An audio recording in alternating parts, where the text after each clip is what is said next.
Have you ever wondered what happens when an entire generation of men finally wakes up, looks around at the world that's been built to punish them for existing, and quietly says, no more?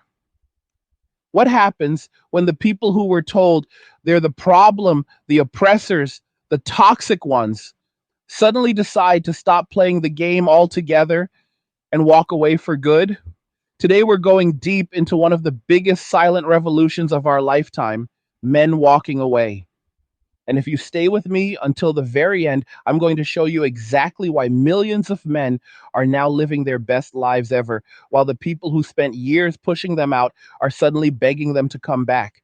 You're not going to want to miss what's coming at the end, trust me.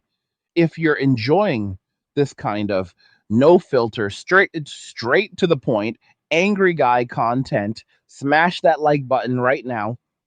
Share this video with every man you know who needs to hear this message, and subscribe with notifications on so you never miss an upload. Also, if you're serious about protecting your wealth in these crazy times and learning how to properly buy, sell, and trade cryptocurrency the right way without getting wrecked, go check out Angry's Crypto Academy. The full link is in the description below. Thousands of students are already in there building real financial freedom. Click it now, thank me later. And if these videos are hitting home for you, if they're waking you up or making you feel less alone, consider buying me a Red Bull through the link in the description.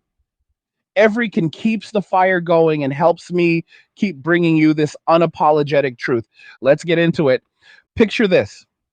It's 2015. A man gets on a subway after a 12-hour shift. He's exhausted. He sits down, legs naturally apart, because that's how male bodies are built. And some activist with a phone starts filming him, shaming him for manspreading. That video gets millions of views. Major news outlets run stories about how men need to sit with their knees glued together to make women more comfortable. Companies start putting up posters in offices telling men to take up less space. Universities host workshops teaching young men that their natural confidence is actually arrogance and needs to be toned down. Fast forward a couple of years. A man compliments a woman at work. Nothing crude, just a simple, "you look nice today." HR calls him in the next morning. He's written up. His career is now on thin ice because someone decided his words made the office unsafe. He learns to keep his head down, speak only when spoken to, and never, ever be alone in a room with a female colleague. Elevators become anxiety attacks. Casual conversations become minefields. Then 2017 hits, and the Me Too wave crashes in. Suddenly, every man is Schrodinger's predator, guilty and innocent at the same time, until a woman decides which one he is. Careers are ended with allegations alone. No evidence required. Due process gone. One viral tweet and a man's reputation, his job, his future, everything can be wiped out overnight. And society cheers. Remember the Gillette commercial? The one that told men we're all basically monsters who need to do better? The one that showed men grilling meat and joking with their friends as examples of toxic behavior that needed to stop? That wasn't just an ad. That was the culture openly declaring war on normal male behavior. Universities became hostile territory. Male students were getting expelled because a girl regretted sleeping with them months earlier and decided to call it assault. False accusations skyrocketed, and the accused had almost no way to defend themselves because the rules were rewritten to believe women no matter what. Men started dropping out in record numbers. Why risk everything for a degree when to be branded a predator because you dated the wrong person? Family courts? Forget about it. A man could be the perfect husband and father, and the second his wife decides she's not happy, the state hands her the kids, the house, half his income for the next 20 years, and tells him he's lucky if he gets to see his children 4 days a month. And if he falls behind on those payments because he lost his job, jail. Straight to jail. Dating became a nightmare. Apps turned into ego inflation machines for women and rejection factories for men. The average guy was lucky to get one match a month, while women were drowning in attention and treating men like disposable entertainment. Ghosting, breadcrumbing, orbiting, all these new terms just to describe how casually men were being discarded after being used for validation. And through all of this, men were told to shut up and take it. Man up. Stop being fragile. Your problems don't matter because patriarchy, male depression, male loneliness, male homelessness, male life expectancy dropping, silence. If you dared speak up, you were mocked, canceled, or called a bitter incel. So, what did men do? They listened. They really listened. For the first time in decades, millions of men stopped arguing, stopped trying to prove they weren't the villains everyone said they were. They looked at the scoreboard, looked at the rules of the game, and quietly walked off the field. They stopped dating, stopped simping, stopped getting married, stopped caping for women who hated them. They took all the energy they used to pour into relationships, into chasing approval, into building families in a system designed to destroy them, and they turned it inward. They hit the gym, built businesses, traveled the world, learned skills, stacked money, built brotherhoods with other men who were waking up too. They discovered something the propaganda never wanted them to find.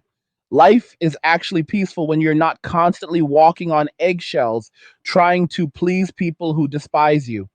And then something hilarious started happening. Women noticed. At first, it was just a trickle, a few TikToks here and there. Where have all the good men gone? Men aren't approaching anymore. Why are men so intimidated by successful women?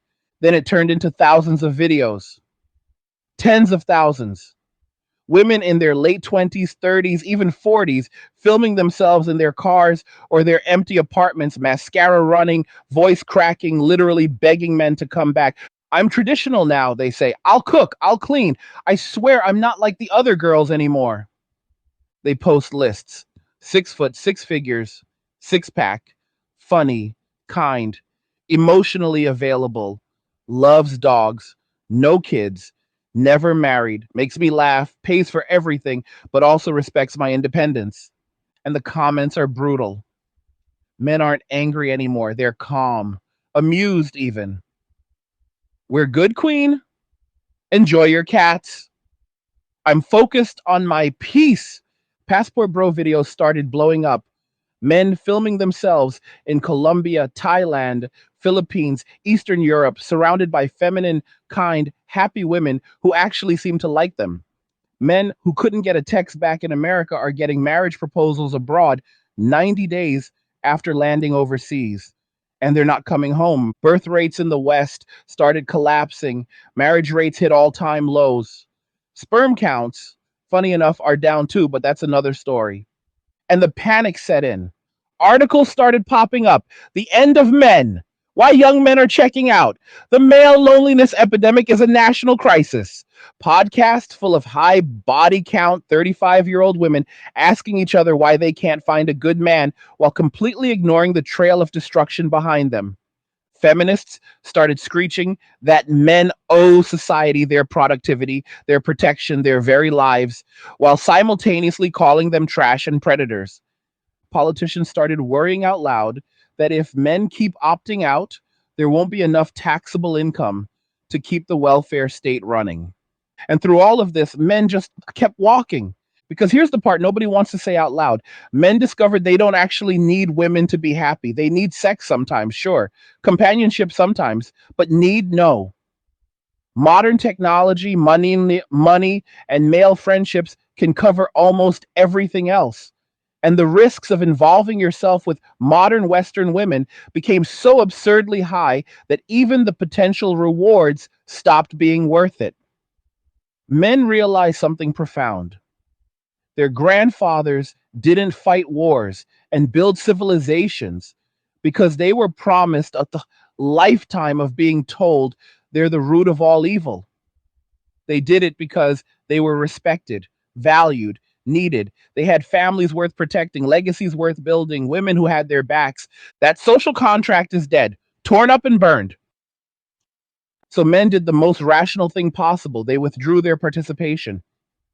And now the same voices that spent years telling men they were obsolete are screaming that society can't function without them. Funny how that works. But here's where it gets really interesting. And this is why you need to stay until the end. Because what's happening right now isn't just men walking away from women, it's bigger than that. Men are walking away from the entire system that spent decades punishing them for being born male. Hey guys, in a world pushing you to own nothing and be happy, crypto is your key to survival. Join Angry's Crypto Academy to master buying, selling, and trading crypto. Make huge profits and safeguard your wealth. Plus, discover the one crypto virtually no one is talking about, poised to create new millionaires in the upcoming bull run. The link is in the description of the video below. Go check it out now. They're walking away from corporate jobs that treat them like disposable cogs while celebrating every other demographic.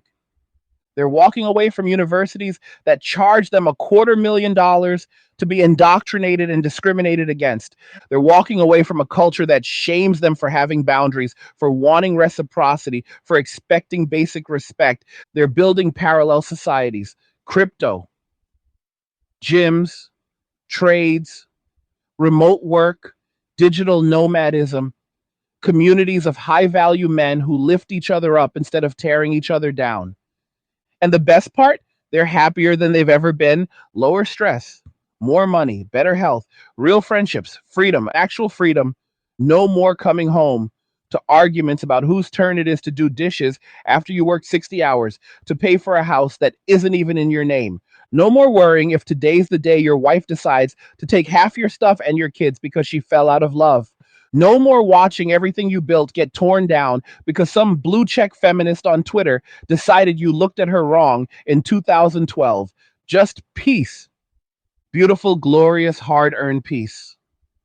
And women are losing their minds because for the first time in 50 years, men hold all the cards. And they're not bluffing. They're not negotiating with emotional terrorists. They're not coming back to the plantation. They're gone. And the craziest part, most of them aren't even angry anymore.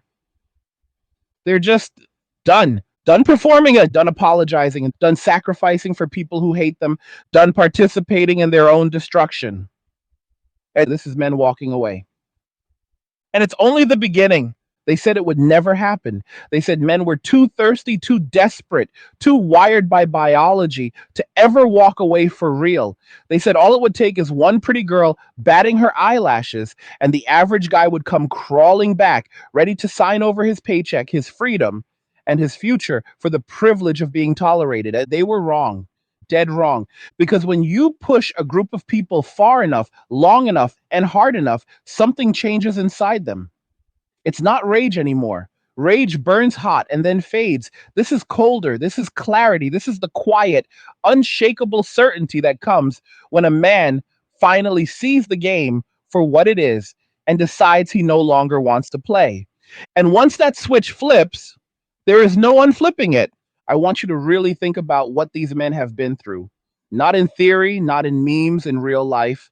Imagine you're 22 years old. You grew up being told that if you work hard, treat people right, and build something solid, life will reward you. You believed it. You went to college, took on 6 figures of debt, studied something practical. You moved back home at 26 because rent is insane, and your entry level salary barely covers the loan payments. You're still trying, still showing up. Then you watch your buddy, good dude, loyal, hardworking, get married to his college sweetheart. 2 years later, she's bored, files for divorce, takes the dog, the new car he paid for, the kid he wanted more than anything, and half his check until the boy is 18. He sees his son one weekend a month if the weather's good and she's not mad at him that week. He lives in a studio apartment now, sleeps on an air mattress, smiles in public so no one worries. You see that and you think, Gicho, that could be me. Then you watch another friend lose his job because a female coworker said he made her uncomfortable by asking if she wanted to grab lunch with the team. No details, no witnesses, just her word. HR escorts him out the same day. 29 years old, great resume. Now unhireable because the rumor mill already labeled him that guy. He moves 3 states away and still can't get an interview. You see that and you think, that could be me. You open social media, and every day there's a new viral video of some influencer with blue hair explaining why men breathing too loudly is oppression. You watch late night shows where the hosts get applause for calling men trash. You walk through campus and see posters that say, the future is female and men are obsolete, like it's a joke everyone's in on except you. You start to notice that every movie, every show, every commercial portrays men as either bumbling idiots or dangerous villains who need to be fixed by a strong, flawless woman. You get rejected on dating apps 500 times in a row while women you know complain they have too many options and can't find anyone good enough. You start doing the math, risk versus reward, and the math doesn't add up anymore. So one day you just stop. You delete the apps. You cancel the therapy sessions where they kept telling you your boundaries were actually emotional unavailability. You stop apologizing for taking up space. You stop volunteering to carry everyone else's load. You stop trying to prove you're one of the good ones. You go to the gym instead. You pick up that book you always meant to read. You start the side business you kept putting off because you were too busy providing for someone who never appreciated it. You call your boys and actually make plans instead of flaking because your girlfriend at the time didn't like you having a life. And something wild happens. The sun keeps rising. Your bank account starts growing.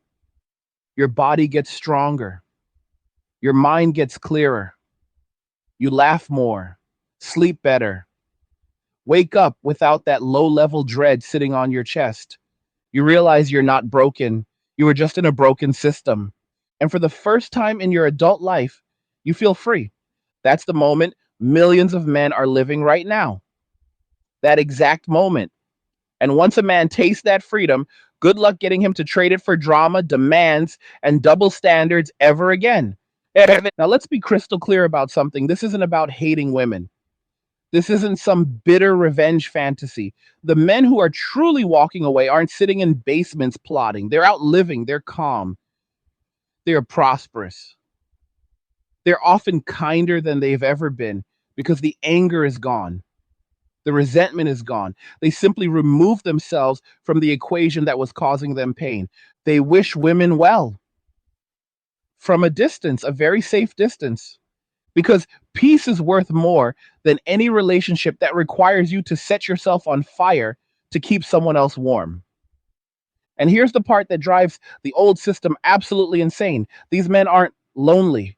They really aren't. They have their brothers. They have their purpose. They have their missions. They travel, they build, they create. They have more genuine connections in 1 year of freedom than they had in a decade of chasing approval. Loneliness isn't the absence of people. Loneliness is the presence of people who make you feel alone, even when you're sitting right next to them.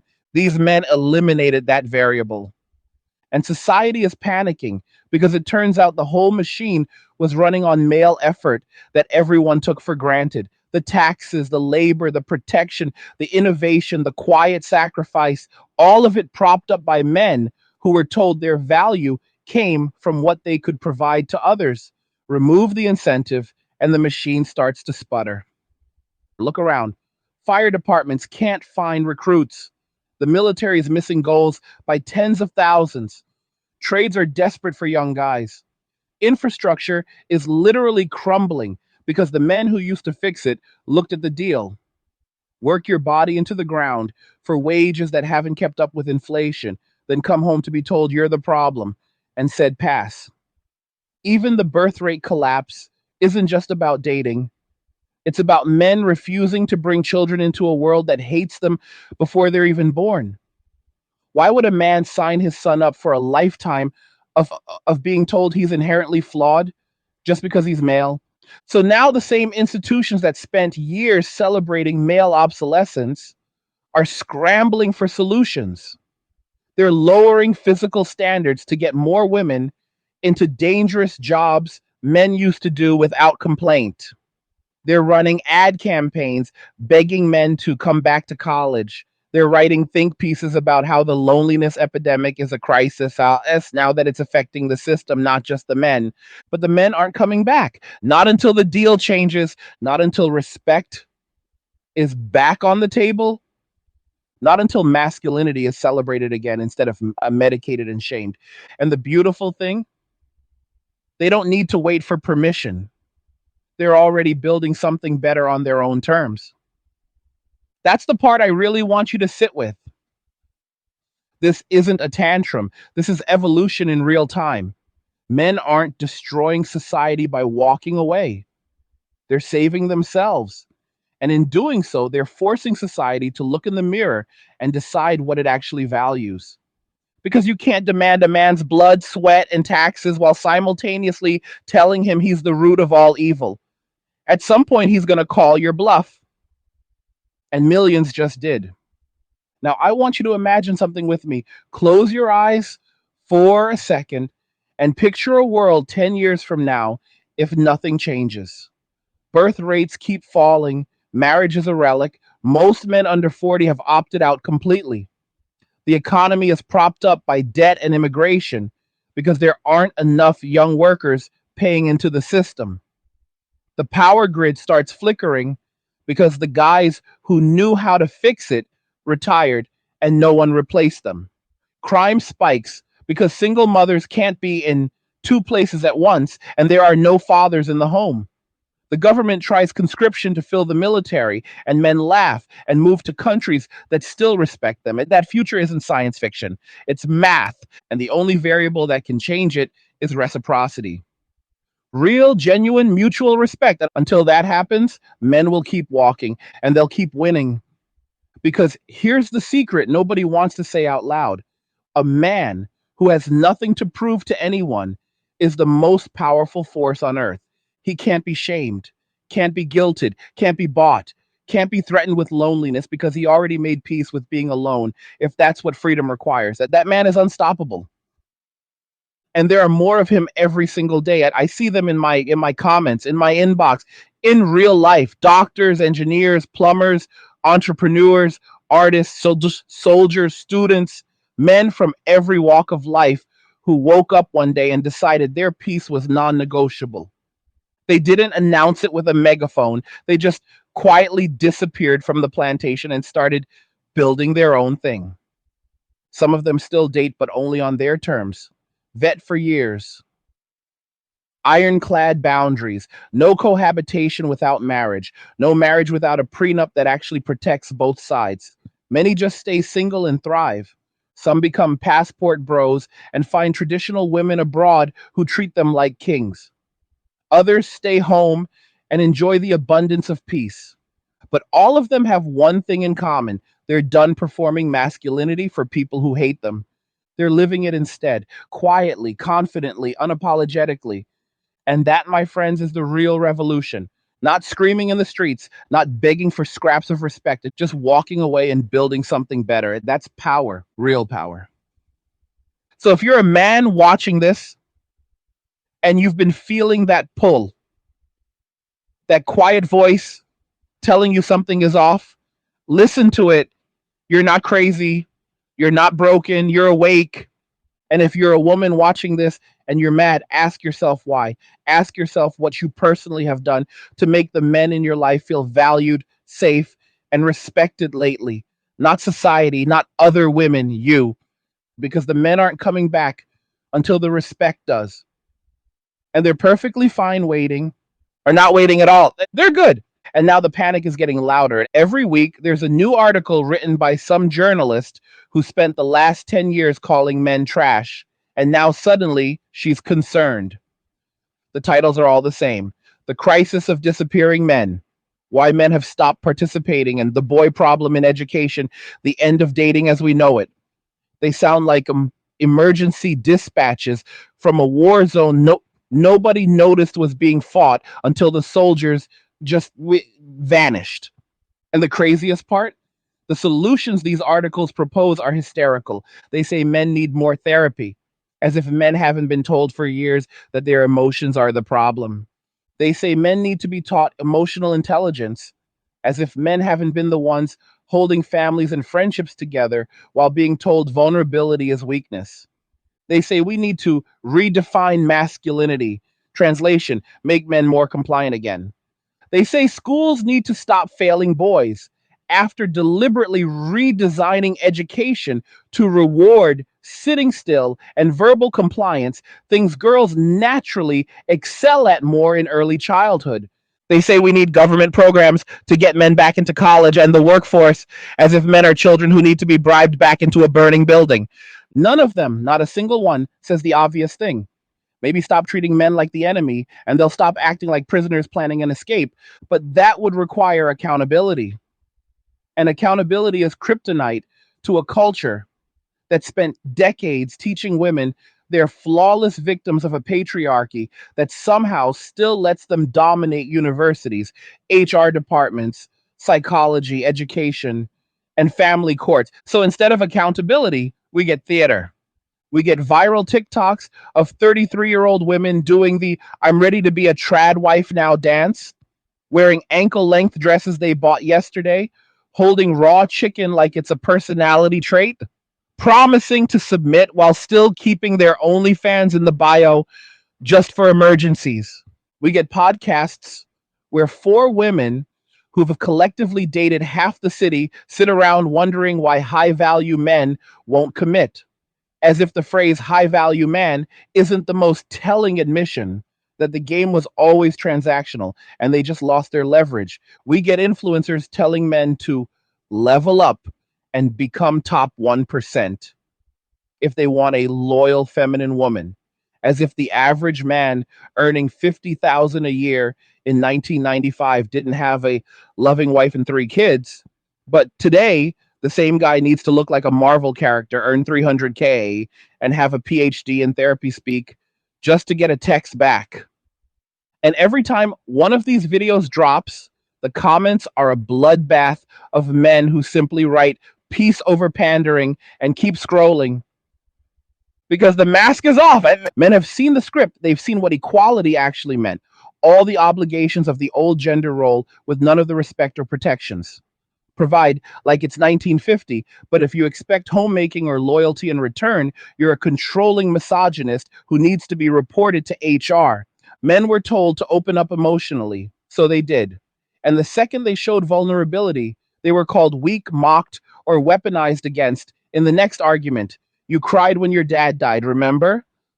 How can you lead a family if you're that fragile? Men were told women wanted kindness, so they became the nicest guys on earth. And watched those same women chase the one jerk in the room who didn't care about their feelings. Men were told just be yourself, then punished for it when themselves didn't match the ever shifting 300-point checklist posted on Instagram. So they stopped believing the marketing, they stopped trusting the slogans. They started watching what people do, not what they say. And when they did that, the entire illusion collapsed. They saw that strong, independent woman often meant wants all the benefits of a traditional man while offering none of the benefits of a traditional woman. They saw that I don't need a man usually came right before where are all the real men? They saw that toxic masculinity was just a phrase used to pathologize any male behavior that made someone uncomfortable, while the most toxic female behavior was celebrated as empowerment.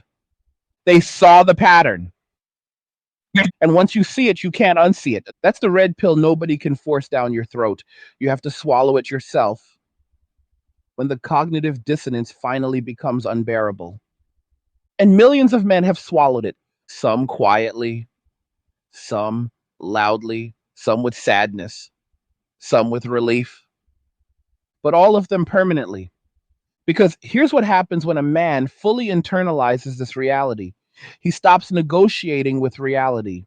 He stops trying to earn love by becoming what he thinks women want. He starts building a life so good that any woman who wants in has to add value, not subtract it.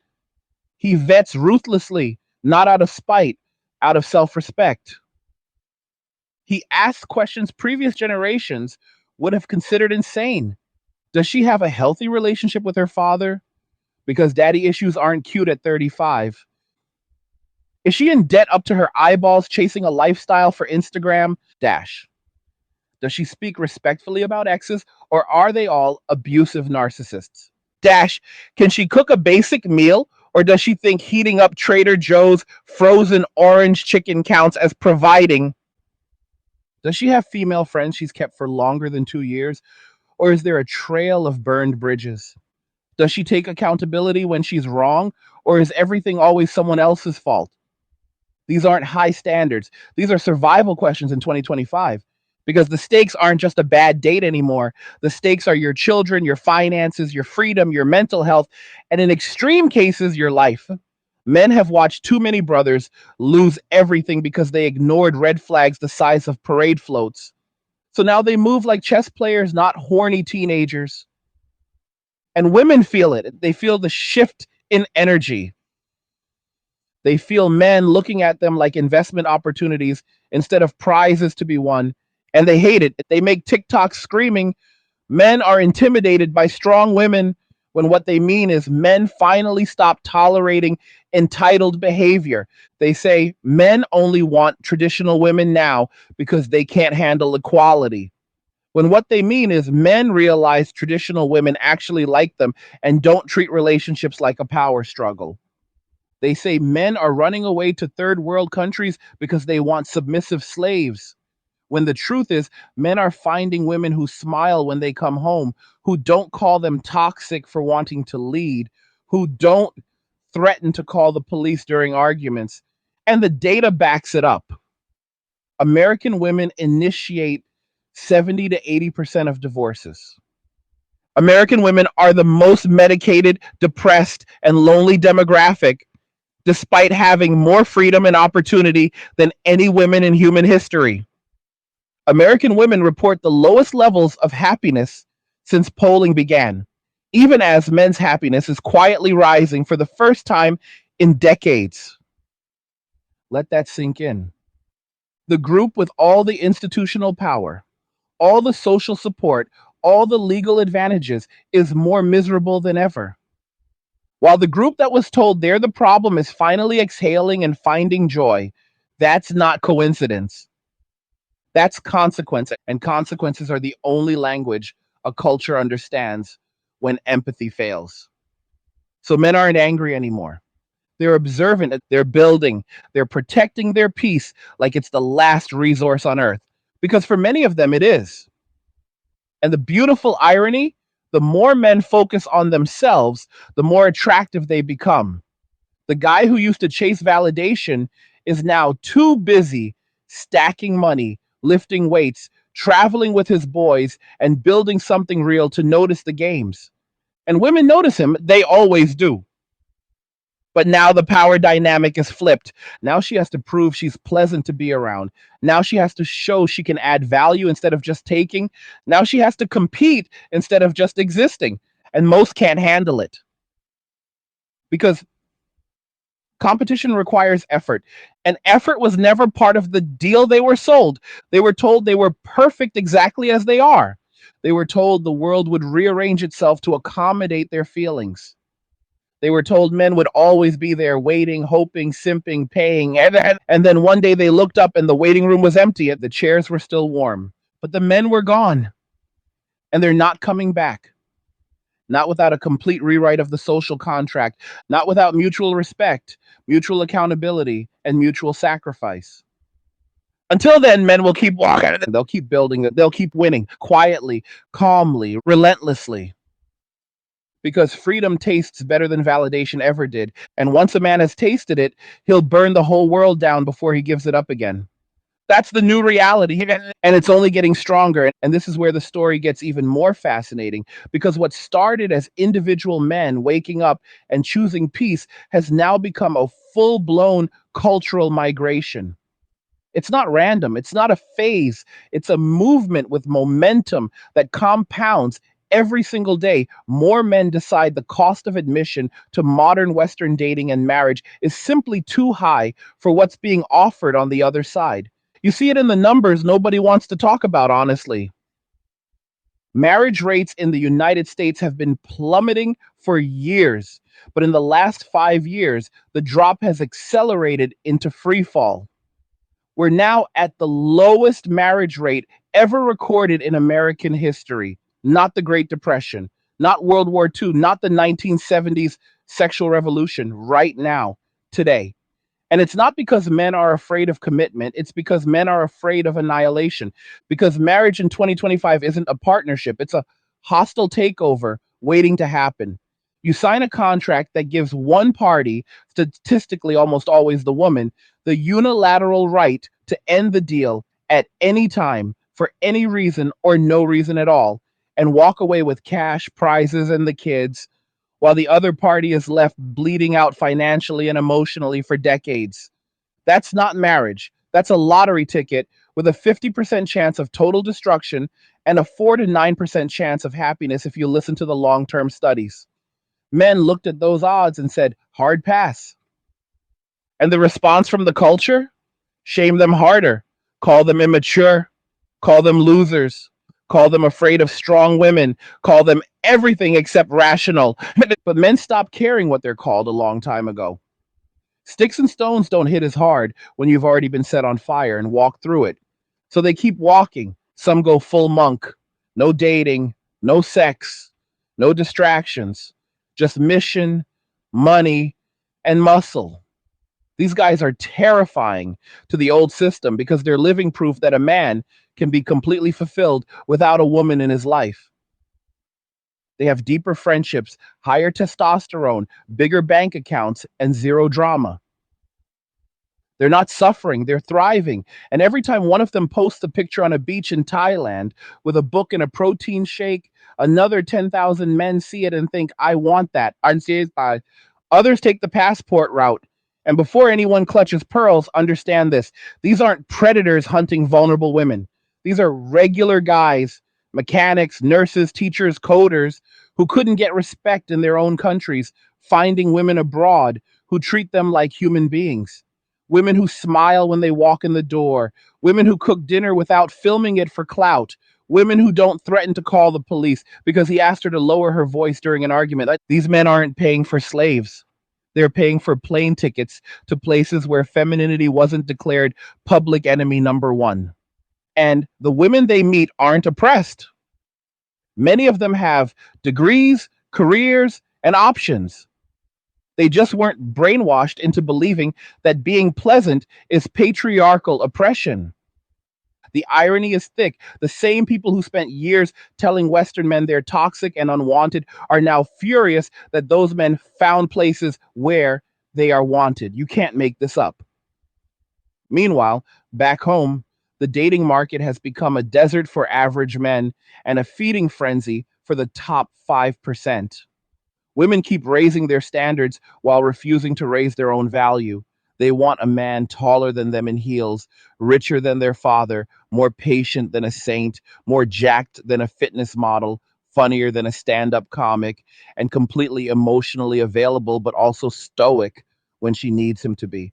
And when men point out that this creature doesn't exist outside of romance novels, they're told the problem is men, not the delusional checklist. So men opt out and the apps die. Tinder's active user base is shrinking. Hinge is panicking. Bumble's stock is in the toilet. These companies built empires on male desperation, and now the desperation is drying up because men found something better than endless swiping. Peace. The average guy used to spend hours crafting the perfect message, paying for premium boosts, double texting into the void. Now he spends that time at the gym, learning crypto, starting a business, or playing Call of Duty with the boys. And he's happier. The apps know it. That's why they're rolling out women message first features and verified income badges and all kinds of gimmicks to try to lure men back into the casino. But the whales have left the building. The regular guys figured out the house always wins, so they stopped playing. And women are feeling it hard. That's why you see the meltdown videos every day now. Women in their cars crying because men don't approach anymore. Women making lists of all the places men used to approach: grocery stores, gas stations, bookstores, church, and wondering why those places are now just quiet. Here's a secret they don't want to admit: Men are still in those places. They're just wearing headphones. They're not making eye contact. They're not risking a viral video accusing them of harassment for saying, excuse me, the wrong way. Men learn that approaching a woman in 2025 is like playing Russian roulette with a six shooter that has five bullets in it. One bad interaction can cost you your job, your reputation, maybe your freedom. So they don't approach, they don't flirt, they don't even look anymore. And women are shocked to discover that male attention isn't actually an infinite resource like oxygen. It's a finite resource that can be withdrawn, and once it's gone, good luck getting it back without massive behavioral change. That's the part that keeps me up at night laughing. For 50 years, women were told male attention was oppressive, that catcalling was violence, that being approached was scary, that unwanted advances were trauma. So men stopped completely. And now the same women are making videos titled, "It's been 8 years since a man approached me in public with tears streaming down their faces," like it's a hate crime. You can't make this stuff up. Men gave women exactly what they demanded: no male attention unless it's explicitly wanted. And now that they have it, they're losing their minds. Because it turns out the oppressive male gaze was also the thing that made them feel visible, desired, alive. And without it, a lot of women are discovering that likes on Instagram don't keep you warm at night. That's not men's fault. That's physics. Action. Meet consequence. And consequence doesn't care about your feelings, it just keeps moving. So now we're watching the greatest experiment in human history play out in real time. What happens when you take a generation of men, tell them they're the problem, remove all incentives for them to participate, and then act surprised when they peace out and build something better? The answer is staring us in the face. They build parallel lives. They build wealth that can't be taken in a divorce. They build bodies that make them feel powerful again. They build brotherhoods that don't require them to shrink. They build passports that open doors to places where their masculinity is celebrated, not criminalized. And most importantly, they build boundaries made of titanium. Because the men who are truly gone aren't coming back to fix anything. They're not here to save society. They're not here to save women from the bed they made. They're here to save themselves. And they already did. The rest is just noise. So if you're still sitting there wondering why nothing feels the same anymore, why the dating market is dead, why men seem different, why the energy has shifted, understand this: it's not a glitch. It's a feature. The feature is millions of men deciding their peace is worth more than your approval. And once that decision is made, it's permanent. There is no grand bargain that brings them back en masse. There is no speech, no policy, no viral apology video that undoes 20 years of cultural hostility. The trust is gone and the contract is shredded. The goodwill is spent. All that's left is individuals making individual choices. Some women will adapt. A few already are. They're learning to cook. They're closing their bodies count. They're speaking softly. They're choosing submission over domination. They're finding men who never drank the Kool-Aid in the first place and building beautiful lives. Good for them. Most won't adapt. Most will double down, scream louder, demand more, blame men harder. And men will just keep walking farther, faster, and happier. Right? Because every day a man spends free of the matrix is a day he'll never give back. At every dollar he stacks, instead of spending on dates that go nowhere, is a dollar that compounds into freedom. Every hour in the gym, instead of arguing with someone who hates him, is an hour that adds years to his life. This is compounding interest on a human soul. And it's the best investment most men have ever made. So no, they're not coming back, not to save you, not to fix the system, and not to man up one more time for people who never had their backs. They're too busy living, really living. For the first time in their lives, many of them are actually alive. And once a man has felt that, once he's breathed that air, tasted that freedom, laughed that hard with brothers who don't compete with him but complete him, there is no offer on earth that drags him back into the cage. Not love, not sex, not guilt, not duty, nothing. He's gone. And all the roads lead exactly where he's going, forward into a future he built himself on his terms, with his peace intact. That's men walking away. And it's the most beautiful thing I've ever watched unfold. What did you think about all this? Do you agree? Are you seeing the same shift in your own life, your friends, your city? Drop your thoughts in the comments. I read every single one. Like the video if it hit home. Don't forget to subscribe if you haven't already. And if it resonated, share it with one man who needs to hear it today. All roads lead to MWA. Men walking away. Cheers. Nothing says you care like crypto. Nothing can compare. Nothing says you care like crypto. Oh, nothing can compare to crypto.